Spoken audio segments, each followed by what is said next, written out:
media inay ka caayaan maayo ana waxtar gaari hal gaari oo ari saaran yahay aanay u dirin oo taa kula u dirsan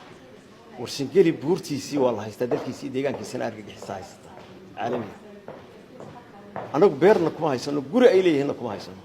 hal dagaalamo waxaanu qabnaa argagixisada in la bararinayo Puntland oo maanta dagaal ku jirta oo shalay u heelisay inaan laas caanood lagu layn dhulbaahante iyo SSC oo heeliso nafiya maal dul dhigtay ciidamada soo dirsay inay xaalad kale abuuraan reer khaatimo oo maanta ragga dhig baxaya ajnabigu laynayo ya media inay ka caayaan maayo ana waxtar gaari hal gaari oo ari saaran yahay aanay u dirin oo taa kula u dirsan waxaan arkaa inaan loo danaynin maslaxad Soomaaliyeed wada hadal nabadgeliyo laakiin anagu waxaan aragnaa inaanu anagu nabadda diyaar u nahay laakiin beelaha harti isku wada duuba halka ceergaabana inaanay nabad ka rabin inta kale aanu deegaanka kale inay maalin walba qori lugud baa la weeraraya every Puntland waxay tii war meeshaas maanta anaga culays lagu furan yahay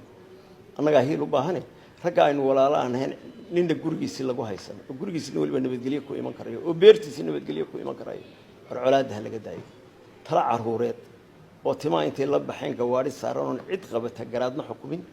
maamulka xukumin waxba ku sheegay